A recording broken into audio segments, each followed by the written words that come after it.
அதுக்காக சும்மா இருக்கல. இப்போ ஒரு ப்ரொமோஷன் ஒருத்தருக்கு வர வேண்டியது இன்னொருத்தருக்கு போனால் ஆஃபீஸில் துக்கம் தானே. ஏன்னா எல்லா quality and quantity and qualification இவனுக்கு இருக்கும் பொழுது இவனுக்கு வேண்டிய ப்ரொமோஷன் இன்னொருக்கு போகும் பொழுது கண்டிப்பாக ஒருத்தர் இருக்குமா இல்லையா? மனுஷனுக்கு கண்டிப்பாக இருக்கும். ஆனால் தாவீது வருஷம் கண்டிப்பாக பட்டிருப்பான். ஆண்டவரே, பெரிய ராஜா, முழு இஸ்ரவேல் சமஸ்தானத்தையும் ஆண்ட ராஜா, அழகானவன், வீரன், பயங்கரமான ஒரு டேலண்ட் உள்ள ஒரு பேர்சன். கோலியாத்தை மட்டும் அவன் கொண்டது பெரிய காரியங்களை, அவனுடைய வாழ்க்கையின் ஒவ்வொரு நடவடிக்கைகளை பார்க்கும்பொழுது ஆச்சரியமாக பிரமிப்பா இருக்கும். அது சங்கீதத்தில் வெளிப்படும். அவனுடைய பராக்கிரம செயல்கள் எல்லாம் தேவன் அவனோடு பேசுவார். பேசித்தான் சிக்லாக் நகரம் அழிந்த பொழுது ஆண்டவரே இந்த தண்டை பின் தொடரலாமா என்று கேட்பான். ஆண்டவர் குழந்தை போல பதில் சொல்வாரு, ஓ அந்த தண்டை பின்தொடர், அது உன் கரங்களில் நான் கொடுப்பேன். கர்த்தர்கிட்ட கேளுங்க, அடுத்த லெவல் போங்க. ஸ்பிரிச்சுவல் சும்மா இருக்கிறதுலையே அரைச்சிக்கிட்டு இருக்காரு. இந்த சபைக்கு நல்ல சந்தோஷம். அந்த சீசர்களை கொடுத்து ஐயா பேசுவது அடுத்த லெவல் போங்க, தரிசனத்தை காணுங்க. நம்ம கண்ணை மூடனா பேய் தான் வருது கனவு. ஒரு பாஸ் தான் சிரிச்சுட்டு சொன்னார், பேயை பார்க்கவெல்லாம் கை வைத்ததுனாலாம் புருஷன் கை வைத்தனால. அதுக்குள்ளேயும் மனைவி சொல்லிச்சா, நான் உயர்த்துறது கூட அவர் உயர்த்துட்டார் பாஸ். அப்புறம் 2 பேய் வீட்டுக்குள்ள தான் என்ன உருப்படும் வீடு, குழந்தை எப்படி குட்டி பிசாசு. இதுதான் கிறிஸ்தவ உலகத்தில் நடக்குது. ஒரு பக்கம் ஆவியில் நிறைஞ்சு அந்நிய பாச பேசி அபிஷேகத்தில் வளர்ந்து சரித்திரம் படுத்திக் கொண்டிருக்கிற ஒரு கூட்டம், இன்னொரு கூட்டம் கிறிஸ்தவன் சொல்லிக்கொண்டு எதையோ நடத்தி கொண்டு என்னமோ வாழ்ந்து கொண்டு ஜாதி பார்த்து கொண்டு ஜாதி அவமானமாக. அதிகமான பிரசங்கத்தில் கன்வென்ஷனில் நான் சொல்வேன், அது ஒரு சாபம். ஒரே ரத்தம், ஒரே அப்பம், ஒரே கட்டடத்தின் கற்கள், ஒரே தேவன், ஒரே பரலோகம், ஒரே சபை. சபைக்கு தலை கிறிஸ்து. கரந்தட்டி கர்த்தருடைய நாமம். இதான் என் சபை. இங்கதான் தேவன் அசைவாடுவார், இசைவாடுவார். இங்கதான் பேசுவார் என் தேவன். ஆண்டவர்கிட்ட கேளுங்க, என் கூட பேசணும். அடுத்த லெவல் கண்ணை மூடினோடனே தரிசனத்தை காணணும். அடுத்த லெவல் யாருக்கு அந்த கிருபை வேணும். அந்த கிருபையை கர்த்தர் தருவார். முக்கியமாக வாலிப பசங்களுக்கு உங்களை கொண்டு தான் கர்த்தர் உலகத்தை கலக போறாரு. நான் ஒரு துக்கப்பட்ட நாட்கள்லாம் உண்டு. நமக்கெல்லாம் அடுத்து இங்கே யாருமே இல்லையோ, பெருமைக்காக இல்லை, நடக்கிற நாட்டு நடப்பு இந்த நெட்டு வகைராகங்கள்லாம் பார்க்கும் பொழுது நான் உண்மையிலே நாங்கள்லாம் வருத்தப்பட்டோம். ஆனால் அப்புறம் தான் கண்டு கொண்டேன், பயங்கர பராக்கிரமத்தை செய்ய போகிறாங்க வாலிப பசங்க. ஒர்ஷிப்பில் மட்டுமல்ல, பிரசங்கத்தில் மட்டுமல்ல, கொடுக்கறதுல மட்டுமல்ல, ஓடி ஓடி ஊழியம் பார்க்கறதுலையும் கரந்தட்டி கர்த்தருடைய நாமத்தை மகிமைப்படுத்தும். கர்த்தர் வாலிபர்கள் எடுத்து வல்லமையாக பயன்படுத்த போகிறார். நீ கரம் கொடுத்தால் இப்பொழுது உன்னை எழுப்புவார், உன்னை உருவாக்குவார், சரியாக்குவார். Eddy சரௌண்டிங்ஸை கன்னெசரி surrounding சர்க்கம்ஸ்டன்ஸை சுத்தரிப்பார். உன் இல்லாமையில கர்த்தர் இருப்பவராக வந்து உன் தலையை உயர்த்துவார். யார் நம்முடைய வாலிபர் உன்னை உயர்த்துவா பிள்ளைங்கள. ஒரு அண்ணனா சொல்றேன், ஒரு தாசனா சொல்றேன், உங்களை உயர்த்துவார் தேவன். உயர்த்துவார். உலகம் பிரமிக்கும். யாரு கண்டா நானும் பாஸ் வந்து உங்கள்கிட்ட அப்பாயின்மெண்ட் வாங்க வேண்டியதாக இருக்கும்.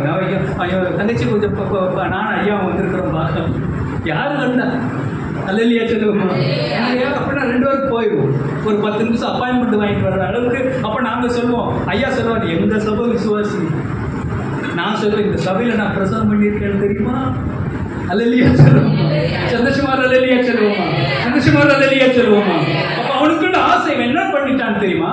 அவன் சும்மா இருக்கலை, அவன் என்னென்ன கொடுத்தானா? இப்போ வாசிக்க தங்கச்சி, அதை வாசிங்க. என்னால் இயன்ற மட்டும் ஆலயத்துக்கு என்று இன்னொரு வசனத்தை அதேதான் இன்னொரு வசனம் சாப்டர் 22 எடுங்க. சாப்டர் 22 அதுல வந்து 22ல 14 வாசிப்பான். 14 இதோ நான் என் சிறுமையிலே கர்த்தருடைய ஆலயத்திற்காக 1,00,000 தாலந்து பொன்னையும் 10,00,000 தாலந்து வெள்ளியையும் நிறுத்த முடியாத திரளான வெண்கலத்தையும் இரும்பையும் சவதரித்ததும் மரங்களையும் கற்களையும் சவதரித்தும் வைத்தேன். இன்னும் அவைகளுக்கு அதிகமாய் சவதரிப்பாய். அப்ப இதுலயே சிறுமை பாருங்களேன். யாக்கோபு சொல்றான் என் சிறுமைன்னு. தாவீதுக்கு என்ன சிறுமை? தாவீதுக்கு கொண்டு வயசாயிடுச்சு. இன்னொன்று வந்து உடன்பிறப்புகளே அதுக்கடுத்து ராஜாங்கத்தில் அமர்வதற்காக யுத்தம் நடக்குது. அவனுக்கு மனைவிகள் அதிகம். சாலமனுக்கு எத்தனை மனைவி சாலமனுக்கு? 100 அவன் கோச்சுக்கிறான் சொல்றான். அவன் மேலிருந்து கேட்டுட்டு இருப்பான், 700 மனைவியும் 300 மனை ஆட்டிகளும் 1000 பேர். நல்ல வேலை அப்பெல்லாம் ராக்கெட் இல்லாட்டி ஒரு நாளைக்கு ஒரு வீட்டில் இருந்துருப்பான். எப்படிதான் அவன் விசிட் பண்ணான்னு தெரியல. அல்லலியா சொல்லுமா, சந்தோஷமா அல்லலியா சொல்லுமா. பசங்க அப்புறம் இவனுக்கு தாவீதுக்கு கூட போனால் ஒரு 7, 8, 10 இருப்பான், அவ்வளோதான். ஒரு பாஸ்டர் ஜோக் அடிக்கிறாரு, நல்ல வேலை நம்ம பழைய ஏற்பாடு காலத்தில் பிறகு அவங்க போயிட்டோம் பாஸ்டர். இப்போ எல்லாம் அப்படி இருக்க முடியாது. ஒருத்தியை கட்டிட்டா கடைசி வரைக்கும் அவ தான். நல்லா கட்டுக்கோங்க, கல்யாணம் பண்ணவங்களும் பண்ணாதவங்களும் வேற வழியே இல்லை. நீங்கள் எங்கே பைபிளில் தேடினாலும் வசனம் கிடையாது. அதனால எச்சரிக்கையா ஞானத்தோடு நடந்து கொள்ளுங்கள். ஆமென் சொல்லுவோமா, சந்தோஷமா இல்லையா சொல்லுவோமா, சந்தோஷமா இல்லையா சொல்லுவோமா. அப்ப அவன் என்ன சொல்றான்னு சொன்னா, என் சிறுமையிலே, அவமானத்திலே, நிந்தையிலே, பலகீனத்திலே, குடும்ப போராட்டங்களிலே, இஸ்ரவேல் சமஸ்தானத்துக்கு வந்த எதிர்ப்புகளின் மத்தியிலும் கூட என் சிறுமையிலும் 1,00,000 தாலந்து பொன்னை, 1,00,000 தாலந்து சொன்னா இப்போ உள்ள யூத வெற்றி அளவையின்படி 32 கிலோ ஒரு. அப்போ இவன் எவ்வளவு லட்சம் கொடுத்துருக்கிறான்? அப்பயே தங்கத்தை யாராவது 100 பவுன் வச்சிருப்பீங்க, 100 இல்லை, 50, 20, கண்டிப்பாக 10ஆவது இருக்கும். 10 பவுன் தங்கம். ஒரு பவுன் எவ்வளவு? 72,000 ரூபாய். ஆனால் இவன் எங்க தங்கம் தெரியல. குறைஞ்சது 32 லட்சம் கிலோ தங்கத்தை அவன் கொடுத்துருக்கிறான். அப்புறம் என்ன கொடுத்தான்? 10 லட்சம் வெள்ளி, 10 லட்சம் தாலத்து வெள்ளியையும், நிறுத்த முடியாத திரளான வெண்கலத்தையும், இரும்பையும் சவதரித்தும், மரங்களையும் கற்களையும் சவதரித்தும் வைத்திருக்கிறேன். நீ இன்னும் அவைகளுக்கு அதிகமாய் சவதரி. அதே இதில் இன்னொரு வசனத்தை எடுத்து வாசிப்போம். 3 வாசிப்போம். அந்த 29, 28, 1 3வது வசனம் வாசிப்போம். 29, 3 வாசிப்போம். இன்னும் என் தேவனுடைய ஆலயத்தின் மேல் நான் வைத்திருக்கிற வாஞ்சையினால் பரிசுத்த ஆலயத்துக்காக நான் சவதரித்த அனைத்தையும் தவிர எனக்கு சொந்தமான அந்த இவ்வளவு கொடுத்ததுக்கு அப்புறமா அவன் என்ன சொல்றான்னு சொன்னா, என் ஆலயத்தின் மேல் உள்ள வாஞ்சையினால். யாராருக்கு இந்த சபை மேல வாஞ்சை இருக்கிறது, ஆசை இருக்கு? என் சபை, என் சபை, இது எங்க சபை, என் தாய் சபை, இதுலதான் இருக்கு நான் உருவாக போறேன். எங்க பாஸ்டர் யாரும் அப்படி சொல்ல போறேன்? எங்க சபையில எங்க அண்ணன் வந்து பிரசங்கம் மட்டும் போறாரு. இப்ப நானும் உங்களுக்கு சொந்தமாயிட்டேன். அல்லேலூயா சொல்லுவோமா, சந்தோஷமா அல்லேலூயா சொல்லுவோமா. அப்ப பாருங்களேன், இது எந்த சபையிலே உள்ள வாஞ்சையினாலே தாவீதை ஏன் உயர்த்தினார் தெரியுமா ஆண்டவர்?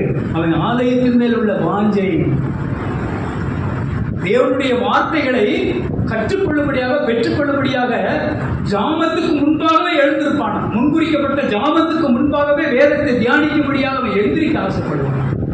யாராவது பைபிள் படித்து முடிச்சிட்டீங்க? பைபிள் படித்து முடித்தவங்க, அதாவது மொத்த பைபிளும் படித்து முடித்தவங்க யாராவது தெரியுமா? 1, 2 பேர், அந்த 2, 3 பேர் யார்? உரிமையோட தான் கேட்குறேன், நீங்கள் உற்சாகமாக சொல்லலாம். இந்த அவனுக்கு 1, 4 அவன்னு சொல்லிட்டு மனுஷங்க மாட்டாங்க.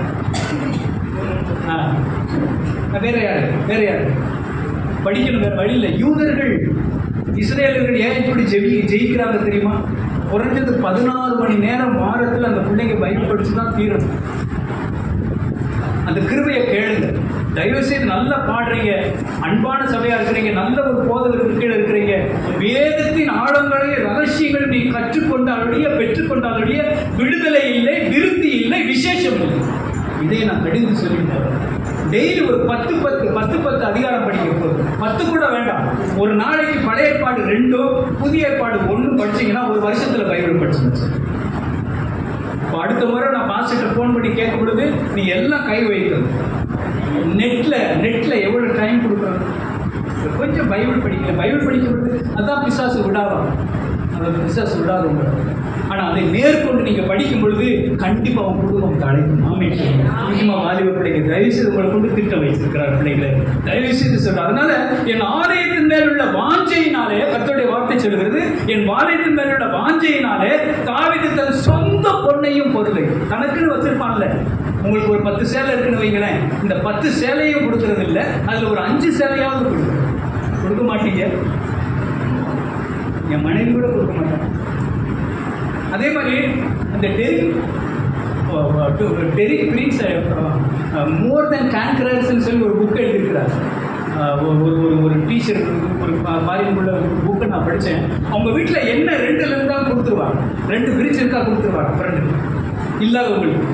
ஒரு 2 ஜோடி ஷூ இருக்குதா கொடுத்துருவாங்க, ஒரு 1 தூக்கி கொடுத்துருவாங்க. அவங்க மனைவி சொல்லிச்சு, ஒரு நாள் நல்ல வேலை நான் ஒருத்தி இருக்கிறேன், 2 இருந்துச்சுன்னா 1 தூக்கி கொடுத்துருக்கிறியா. அவர் ஒரு நேரம் நாடகம் பார்க்க போயிருந்தாராம், கிறிஸ்தவ நாடகம். பக்கத்தில் ஷூ போட்டிருந்தாருல, ஷூ, அந்த ஷூ அந்த பேண்ட் அந்த கோட்டுக்கு மேட்சா இல்லையா, ஆனால் இவர் ஷூ மேட்சா இருந்துச்சா. அந்த பிரதரை கூப்பிட்டு, I am so very sorry brother, ஒரு சின்ன ரிக்வஸ்ட் சொல்லுங்க சார் அப்படின்னு உடனே, இந்த ஷூ உங்களுக்கு என்ன சைஸ்னாரா, 8ன உடனே இன்னும் 8 தான், அந்த மாற்றிக்கிட்டாங்க. ஒய்ஃபு பார்த்து சார் வீட்டில் என்னடா கலர் மாதிரி இருக்க ஷூ புதுசாக இல்லை கொடுத்துட்டு வந்துட்டேன். ஆனால் அவர் சொல்கிறார், கர்த்தர் சாம்பி செல்லத்துறை அதை தமிழில் எழுதியிருக்கிறார் அந்த புக்கை, முற்றிலும் ஜெயம் கொள்ளுகிறவர்கள் அந்த புக்கை எழுதி. அவர் சொல்றாரு, நான் வீட்டுக்கு வந்து ஒரு வாரம் கழிச்சு ஒரு பிரதருக்கு ஆண்டவர் உணர்த்தி 3 ஜோடி கிஃப்ட் கொடுக்க சொன்னார். அதே மாதிரி அவர் என்ன பண்ணிருக்காரு, அந்த டைம்ல எல்லாம் வந்து பாஸ்போர்ட் எல்லாம் தேவையில்லை.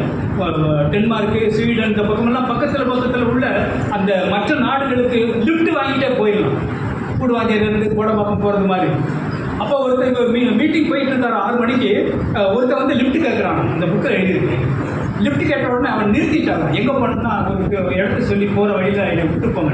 வண்டி போய்கிட்டே இருக்குதான், மீட்டிங் லேட் ஆகுது, முதுகில் என்னமோ குத்துதான், அழுத்துதான், பார்த்தா துப்பாக்கி வச்சிருக்கு. திரும்பி பார்த்தா அவன் துப்பாக்கி, வண்டியை நிறுத்த சொல்கிறான், நிறுத்த இல்லாட்டி ஷூட் பண்ணுவேன் அப்படின்னு. அவர் பயந்து போய் வண்டியை நிறுத்தின உடனே கீழே இறங்க சொல்லி சாவியை வாங்கிட்டான். அவர் சொன்னாரா, இந்த கீபோர்டை வாங்கிக்கோ, கிட்டாரை வாங்கிக்கோ, இந்த வாட்சை கூட வாங்கிக்கடா, மீட்டிங்டா, மக்கள்லாம் காத்திருப்பாங்க, நான் ஷூட் பண்ணிடுவேன். கோவப்பட்டு அவன் என்ன பண்ணியிருக்கான், 4 ரவுண்டு என்னமோ போட்டிருக்கு, 1 ரவுண்டு வருதான். கர்த்தர் சமூகத்தில் சொல்கிறேன், நான் படித்தது இன்னும் அந்த புக் இருக்குது, அந்த புல்லட் நேரம் வந்து அவரை ஒதுக்கிட்டு போகிறான். அவன் ஷூட்டர் கர்த்தனை. இதாங்க விசுவாசம், இதான் நம்ம தெய்வம் ஜீவன் உள்ளவர். அதான் மிஷினரி பாரத்தில் நான் பேசுகிறேன். அருணாச்சல் போயிட்டு வந்தோம். எங்கன்னு கவுண்டராஜன் எங்கே போயிட்டு வந்தீங்க? அருணாச்சல் போயிட்டு வந்தேன்னு சொல்கிறேன். அருணாச்சலில் நான் எவ்வளோ நாள் போயிட்டு வந்தேன்னு சொன்னால் 3 நாள் கவுஹாத்தி ட்ரெயினில். நல்லா கேட்டுக்கோங்க பிள்ளை, இங்கே பாருங்க, சந்தோஷமாக ஒரு அலையிலேயே சொல்லு. 3 நாள் வந்து அஸ்ஸாம் ட்ரெயினில், 15 மணி நேரம் பஸ்ஸு, 1.5 மணி நேரம் ஸ்டீமரில். நான் இன்னொரு பாஸ்டர் போய் எங்கள் ஃபீல்டை ஒரு விசிட் பண்ணுறதுக்கு இவ்வளோ நாட்களாது. வட இந்தியாவெல்லாம் ஓடி உங்களுக்கு அழகான சபை, ஓசிலேயே ஏசி போட்டது மாதிரி இருக்குங்க சார்.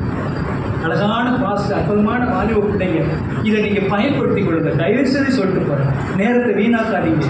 சபை சபையாக இருக்கட்டும். ஆமீன் சொல்லுவோமா? அப்போதான் தேவனாக இருப்பார். யாராவது நம்புறீங்க? சந்தோஷமாக அல்லையா? சபை சபையாக இருந்தால் தான் கர்த்தராக இருப்பார். அப்போ அவ மனசார நீங்கள் சொல்லுங்க, ஆண்டவரே நான் கொடுக்கணும், ஆண்டவரே அள்ளி கொடுக்கணும், நேரத்தை கொடுக்கணும், பிண்டி கொடுக்கக்கூடாது, அள்ளி கொடுக்கணும். ஆண்டவருடைய நாமம் மகிமைப்படுகிறார். அவர் சொல்றாரு, 7 புல்லட்டில் 5 புல்லட் இப்படி சுற்றி போகுதான், பார்த்துக்கிட்டு இருக்காராம். அப்படியே சரண்டர் ஆனானா, மன்னிச்சுக்கோங்க, நான் பாஸ்டர் தான், ஊழியக்காரன்டா, ஜீவனுள்ள தேவனாகிய கர்த்தருக்கு முன்பாக நிற்கிற ஊழியக்காரன்டா நான், நீ தப்பு பண்ணிட்ட மகன். அப்புறமா அவனுக்கு கொஞ்சம் காசை கொடுத்து, இந்த கோட்டெல்லாம் கொடுத்து, இந்த வாட்சை கொடுத்து வச்சுக்கணும், சாவியை மட்டும் வாங்கிட்டு போனாங்க.